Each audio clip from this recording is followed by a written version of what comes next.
When Alvaro Peterson fell this morning, MS Dhoni thought it'll only be a matter of time. But time is an element that nobody can control, and Jacques Kallis, well, he got out unfortunately to gift Zair Khan his 300th wicket. After that, Faf du Plessis and AB de Villiers came together and gave the Indians one hell of a time. They continued blocking, leaving, applying, dedicating. Mohammad Shami and many of the Indian bowlers only could watch in dismay. It's been a sweet session for South Africa. They've not lost a single wicket, and it's not been a sweet 16 innings for Jacques Kallis because he hasn't scored a Test 100 since then. Yes. And poor Jacques Kallis averages under 18 in 2013. Now he's just got one Test match to improve upon it, but he's not got runs today. He was unfortunate. But that's a long time ago because the story of the match has changed since then. South Africa have gone from 236 for 4 to 331 for 4. They've batted a session unscathed. Faf du Plessis unbeaten on 88. AB de Villiers giving him more than ABLE support. All right. Let's talk about this. 127 runs to get, 6 wickets to go. Daryll, Cullinan and Sanjay Manjrekar with me on the penultimate time for the first test at match point. Quick reaction, Daryll. Looking back at that session, is this exactly where South Africa would have wanted to be? Absolutely. They haven't lost a wicket. They got through that new ball. Now's the big decision to make. Will they push on, try and win the match? All right, Sanjay, quick reaction to what you saw in that. Could India have done anything a little differently? They could have, and I'm sure we'll get into some details about that as well. But when you look at 127 runs to win and 30 overs, and this is modern day cricket with guys who get 12 and 13 runs an over, suddenly, you can see that Indian fans are getting a little nervous, biting nails and things like that. I know one interesting thing you must tell you about Faf du Plessis that we've just heard from our man at the ground, Sid Monga, is that he's got a slightly injured thumb, or a pretty badly injured thumb. He's been on painkillers and he's still battling it out. Daryll, we've just heard that news before we went on air. How much more incredible does it make this innings from Faf du Plessis? He's been through it before and he's shown a great strength and resolve, and he's been well supported by AB. These guys go back to school days. And the close of play last night, we spoke about the importance of partnerships and working together with someone at the other end. And Faf has been shy of runs. He's just played superbly well. What has impressed me the most is his defence. I think his defence today has been immaculate. All right. Sanjay? This has been an incredible test match, just to watch the modern day batsmen. We had Virat Kohli and, all these dashes, young Indian batsmen showing discipline, blocking, leaving balls outside the off stump. Virat Kohli telling us in an interview that Pujara and Virat Kohli were discussing as to how whether the bat is coming down straight or not. They were exchanging notes on their own backlip and things like that. And here again, you've got Faf du Plessis when he plays in the IPL for CSK, strike rate of 140, and here he's just blocking ball. This is a pitch where you can't push at balls. Play on the up, because when you do that, you get into trouble.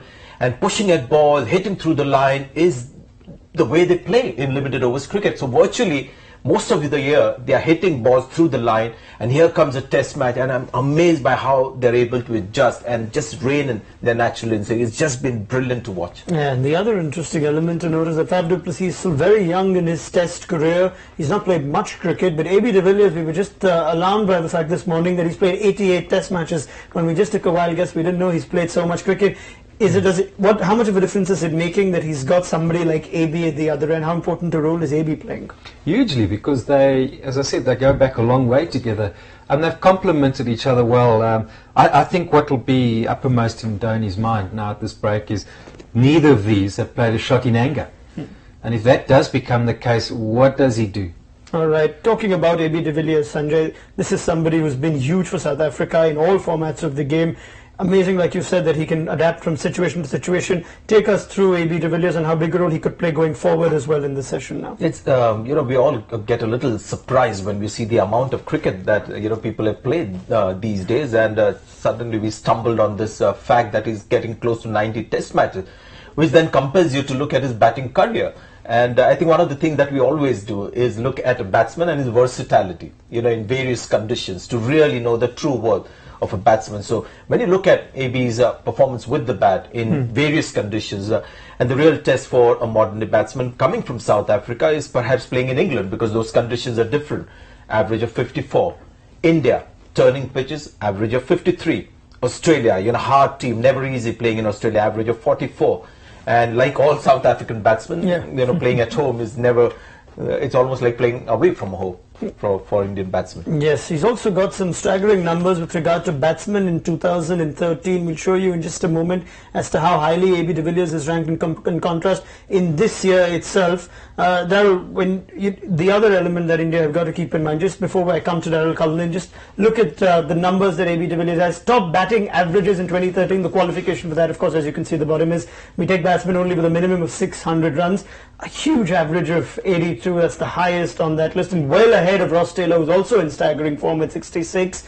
Daryl, looking at AB at the wicket right now, one thing that you told me interestingly was when India took the new ball, that was an interesting phase. You said AB is going to go after them with that new ball. Was that something that made the difference? Did you see that period of play as the one that would probably decide which way the pendulum would swing?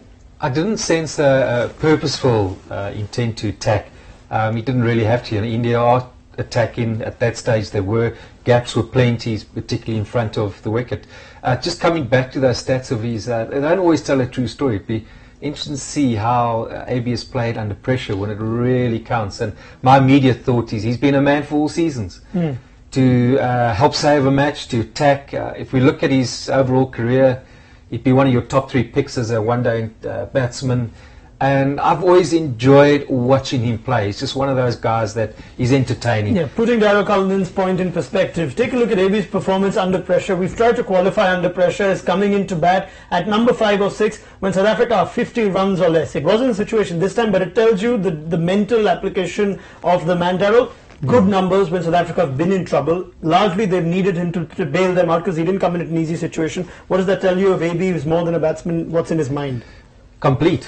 I think you've got to get to the stage now where you would consider, after all the time that he's played, and the stats show that as well. And again, it's the question of the man, his ability under pressure. All round, he's proved himself to be, I think he's getting to that stage now, probably one of the best modern day players. Yeah, I think all those numbers that you're seeing, that is where you're getting at. I also look at the strike rate of AB at home in South Africa versus India, and the strike rate is almost the same. So he's at home on Indian pitches like he's back home in South Africa. So seems like a complete player. A couple of technical things that I'd like to bring out in the way these modern batsmen play Test cricket, like the batsmen of the 60s and 70s. The dead defensive bat, so important on this kind of a pitch. There were a couple of times good deliveries from Zaire Khan just kicking up, and these guys had their bat absolutely dead, which meant the edge wasn't carried. Now, so often we've seen batsmen in the past, especially Indian batsmen in overseas condition, pushing at balls, and South Africans do it as well in limited overs cricket. You'll see them just hitting through the line, but great sort of curbing of natural instinct, dead defensive bat, and that saved so many times on this kind of a pitch. I got to play one season with him, and what struck me, he was a young man then. What struck me immediately was that he didn't take himself and what he was doing too seriously. I think he's quite simple in his approach to batting. He enjoys batting and enjoys being an entertainer, and will always be, I think, a free scoring type of batsman. He won't get, like a lot of batsmen, get caught up when form becomes an issue and how they're going to get themselves out of it. Okay, and one other interesting attribute of AB de Villiers, like the gentleman beside on my right are just mentioning, is there's no real weakness that you see of AB de Villiers. You take a look at the figures that you have when it comes to playing spin and playing pace bowling. You can see good numbers consistently, averages over 56 against spin, averages over 50 against pace. Tells you that he leaves the opposition captain with very few options, does AB de Villiers. Last word on AB de Villiers, Daryll, before we move to the Indian bowling, and I'll have Sanjay say a few things on that. Will AB de Villiers be the key with regard to South Africa in this last session? Will they tell Faf, you hold up one end, and tell AB, you go for the runs, play some shots, and let's see if we can actually chase this down? I think that would be the approach. Whether Graham Smith decides, look, we're going to be that bold and do exactly that, we don't know. I think the first half an hour after tea will tell us that, but I've just got a sneaky feeling Smith's going to go for it. Oh, okay. Sneaky feelings of Daryll Cullinan are a sign of worry for Indian fans because he's been dead right, or more or less dead right, since we've seen him. Sanjay, quickly in the Indian bowling attack, we've seen all three pace bowlers bowling a lot of overs. Quickly on Ishant, perhaps out of all of them, was something different that strikes you from the Ishant Sharma of the first innings? I must confess, if I pick out on something, it's nitpicking because they bowl well. Zaheer Khan, Mohammad Shami, Ishant Sharma bowl with a lot of heart, but maybe just the length got a little shorter in the second innings. Just that little bit of an indication. When you look at the peaks, which suggests that the most balls were bowled in which area.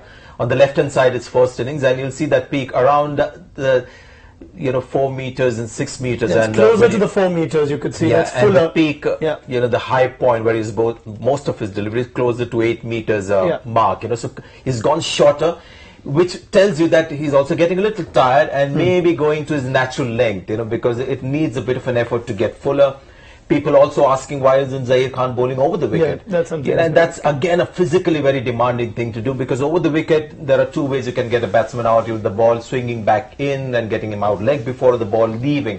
Now swing has been non-existent for Zaheer Khan. So what they're trying to do is really try and use the pitch. So round the wicket, hitting the deck becomes a more sort of viable option. So that's one of the reasons why I don't think he's gone over the wicket too much. All right, Daryll, something? I think you're getting ready to say something. I think as much as we perhaps mentioned Graeme Smith and his lack of creativity or trying different options in the first, I think I've seen it from Dhoni today as well.